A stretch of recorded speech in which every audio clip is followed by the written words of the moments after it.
আসসালামু আলাইকুম ওয়া রাহমাতুল্লাহি ওয়া বারাকাতুহু। ইন্নাল হামদালিল্লাহ নাহমাদুহু ওয়া নাস্তাঈনুহু ওয়া নাস্তাগফিরুহু ওয়া নু'মিনু বিহি ওয়া নাতাওয়াক্কালু আলাইহি ونعوذ بالله من شرور أنفسنا ومن سيئات أعمالنا من يهد الله فلا مضل له ومن يضلله فلا هادي له نشهد أن لا إله إلا الله وحده لا شريك له ونشهد أن سيدنا وحبيبنا ومولانا محمدا عبده ورسوله فقد قال الله سبحانه وتعالى في كلامه المجيد والفرقانه الحميد أعوذ بالله من الشيطان الرجيم بسم الله الرحمن الرحيم إن الله وملائكته يصلون على النبي يا أيها الذين آمنوا صلوا عليه وسلموا تسليما اللهم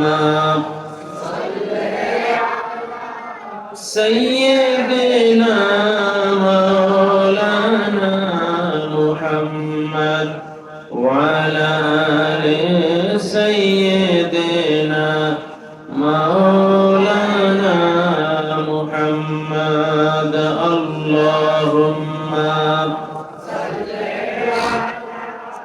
سيدنا مولانا محمد وعلى آل سيدنا مولانا بلغ العلا بكماله كشف الدجى بجماله حسنت جميع خصاله صلوا عليه मुझे कुछ मिले या न मिले मोहम्मद मिले यानी गुशै जैसे अल्लाह मिले बलगल उला बिकमालिही कशफत तुजा बिजमालिही हसनत जमीअ खसालिही सल्लु अलैहि। ঐতিহাসিক স্বনামধন্য নূরে মদিনা কমপ্লেক্সের উদ্যোগে আয়োজিত আজকের পবিত্র সিরাতুন নবী সাল্লাল্লাহু আলাইহি সাল্লাম মাহফিলের মুআজ্জাজ মুকাররম সভাপতি হযরত মাওলানা আব্দুল খালেক সাহেব দামাত বারাকাতুহু আলিয়া, মাহফিলের সম্মানিত প্রধান অতিথি হযরত মাওলানা মুস্তাফা কামাল, অত্র প্রতিষ্ঠানের পরিচালক বিশিষ্ট আলেমে দ্বীন বন্ধুবার হযরত মাওলানা জাকির হুসাইন আজমি, সম্মানিত সঞ্চালক, সম্মানিত ওলামা হযরত, সম্মানিত মুসল্লিয়ানে কেরাম, অত্র মাদ্রাসার কচিকাঁচা সোনামণিরা, আসসালামু আলাইকুম ওয়া রাহমাতুল্লাহি ওয়া বারাকাতুহু। আমরা একটি জান্নাতের বাগানে বসেছি। নিঃসন্দেহে মাহফিলের প্যান্ডেলগুলোই জান্নাতের বাগান থাকে। এরপর এর সাথে যোগ হয়েছে একটি কোরআনের বাগান। এখানে কচিকাঁচা মাসুম বেগুনা শিশুরা কোরআনের সুরে এই অঙ্গনটা মুখরিত করে রাখে সব সময়, ঠিক না? তো দুই দিক মিলেই এই স্থানটি একটি জান্নাতের বাগান। আলহামদুলিল্লাহ বলি।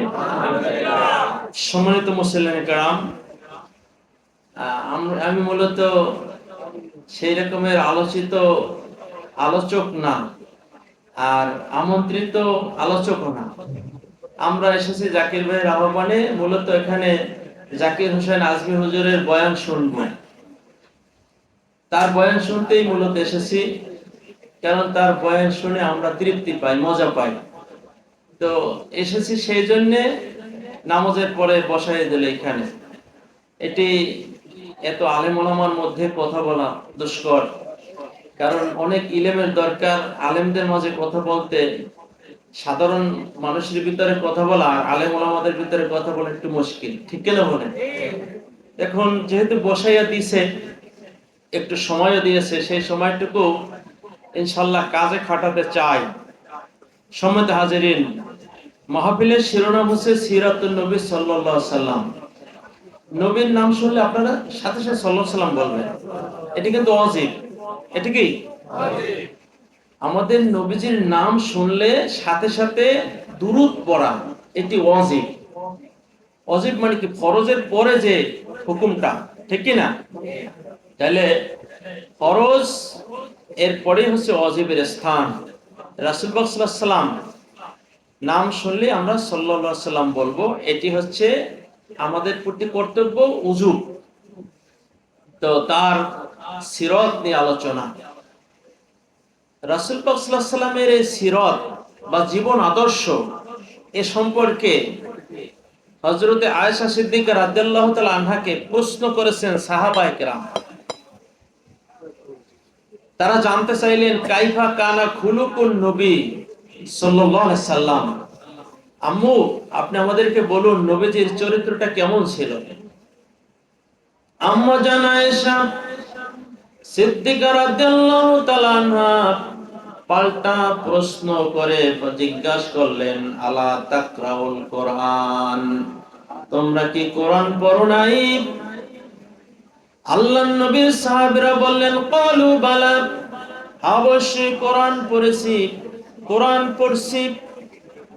আয়েশা সিদ্দিকা রাদিয়াল্লাহু তাআলা আনহা বললেন, ক্বালাত কানা খুলুকুল কোরআন, নবীজির চরিত্র হচ্ছে গোটা কোরআন। সুবহানাল্লাহ। তাহলে আমরা পেলাম কি? 30 পারা কোরআন, এটি হচ্ছে রাসূল পাক সাল্লাল্লাহু আলাইহি সাল্লামের চরিত্র বা সিরাত, ঠিক কিনা বলেন? না বুঝলে আপনারা কেউ হাত জাগাবেন, আমি আবার বলবো। এই জবাবটি সাহাবায়ে কেরাম নবীজির চরিত্র সম্পর্কে জানেন, কিন্তু একটু মোটা দাগে আম্মাজানের কাছে জিজ্ঞাসা করেছেন। কেন করেছেন? রাসূল পাক সাল্লাল্লাহু আলাইহি সাল্লাম বলেছেন, তাআল্লামু মিন হাযিহিল হুমায়রাতে নিসফুদ্দিন। ও আমার সাহাবীরা, এই হুমায়রা অর্থাৎ আয়েশা সিদ্দিকা রাদিয়াল্লাহু তাআলা আনহার উপনাম হচ্ছে হুমায়রা। নবীজি তাকে হুমায়রা বলে ডাকতেন। তো বললেন যে এই হুমায়রার কাছে তোমরা দ্বীনের অর্ধেক জ্ঞান শিক্ষা নাও। সুবহানাল্লাহ। দ্বীনি ইলমের অর্ধেক তার কাছ থেকে শিক্ষা নাও। ওই কারণে সাহাবায়ে কেরাম তার কাছে জিজ্ঞাসা করেছে, তিনি এক বাক্যে বলে দিয়েছেন, তোমরা কি কোরআন পড়ো নাই? সাহাবায়ে কেরাম বলছে, হ্যাঁ অবশ্যই। নবী আয়েশা সিদ্দিকা রাদিয়াল্লাহু তাআলা আনহা বললেন, কানা খুলুকুল কোরআন, নবীজির চরিত্র হচ্ছে গোটা কোরআন। সুবহানাল্লাহ। সুতরাং সেই কোরআন নিয়ে আলোচনা হবে। কেন হবে? রাসূল পাক সাল্লাল্লাহু আলাইহি সাল্লাম বলেছেন, মান ক্বালা বিহি সাদাকা, যে ব্যক্তি কোরআনুল কারীম থেকে কথা বলে সেই প্রকৃত সত্য কথা বলল। কোরআন কারীমে আছে, ওমান আসদাকু মিনাল্লাহি কিলা, আল্লাহ তাআলার চাইতে আর সত্য কথা কে বলতে পারে? কি বলেন? হাদিসের ভিতরে বিভিন্ন শ্রেণী বিন্যাস আছে, মুতাওয়াতির আছে, আজিজ আছে, মাশহুর আছে, গরীব আছে। সনদের দিক দিয়ে কোন হাদিস মতনের দিক দিয়ে দুর্বল আছে, কিন্তু কোরআনুল কারিমের কোন একটি বাক্য, কোন একটি শব্দ, কোন একটি হরফ দুর্বল আছে? সেজন্য আল্লাহ বলছেন, ওমান আসদাকু মিনাল্লাহি কিলা, আমার চেয়ে সত্য কথা আর কে বলবার পারে? সেজন্য সবচেয়ে বড় সত্য কথা কোরআন। এরপরে নবীজি বলছেন, আমান হাকামা বিহি আদালা, যে ব্যক্তি কোরআন দিয়ে বিচার ফয়সালা করবে সেটাই হবে প্রকৃত ন্যায় বিচার। এরপরে নবীজি বলছেন, ওমান আমেলা বিহি উজুরা, যে ব্যক্তি কোরআন অনুযায়ী আমল করবে, জীবন গড়বে, সেই যথাযথ প্রতিদান রবের কাছে পাবে। সুবহানাল্লাহ বলি। এরপরে নবীজি বলছেন, আমান দাআ ইলাইহি হুদিয়া ইলা সিরাতিল মুস্তাকিম, যে ব্যক্তি মানুষকে কোরআন দিয়ে ডাকবে, আল্লাহ তাআলার দিকে ডাকবে, মাধ্যম হবে কি? কোরআন। মাধ্যম হবে কি? কোরআনের আলোকে। হিদায়াতের সর্বশ্রেষ্ঠ কিতাব, একমাত্র কিতাব হচ্ছে কোরআন। তো নবীজি বলছেন যে কোরআন দিয়ে মানুষকে আল্লাহর দিকে ডাকবে, হুদিয়া ইলা সিরাতিল মুস্তাকিম, সেই প্রকৃত সিরাতুল মুস্তাকিমে ডাকলো। সুবহানাল্লাহ। তাহলে কি পেলাম? কোরআন হলে ভালো হইতো, কোরআন শুনে এখানে রাখলে ভালো হইতো। কোরআন দিয়ে কথা বললো, সে প্রকৃত সত্য কথা বললো, সবচেয়ে সত্য কথা বললো। কোরআন অনুযায়ী আমল করলো, যথাযথ প্রতিদান পাবে। কোরআন দিয়ে বিচার করবে, প্রকৃত ন্যায় বিচার প্রতিষ্ঠা হবে।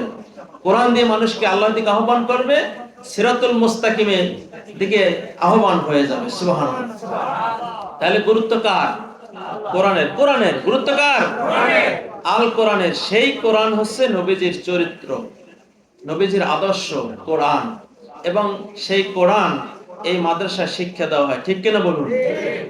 সম্মানিত হাজিরিন, আমি আপনাদেরকে কয়েকটি বিষয় দৃষ্টি আকর্ষণ করব, শুধুমাত্র সময়ের মধ্যে আমি আলোচনা শেষ করব।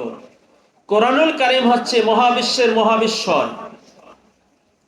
মহাবিশ্বের মহাবিশ্বর হচ্ছে কোরআনুল কারীম। এই কোরআনুল কারীম, এই কোরআনুল কারীম আল্লাহ রাব্বুল আলামিন গোটা মানব জাতির কল্যাণের জন্য নাজিল করেছেন।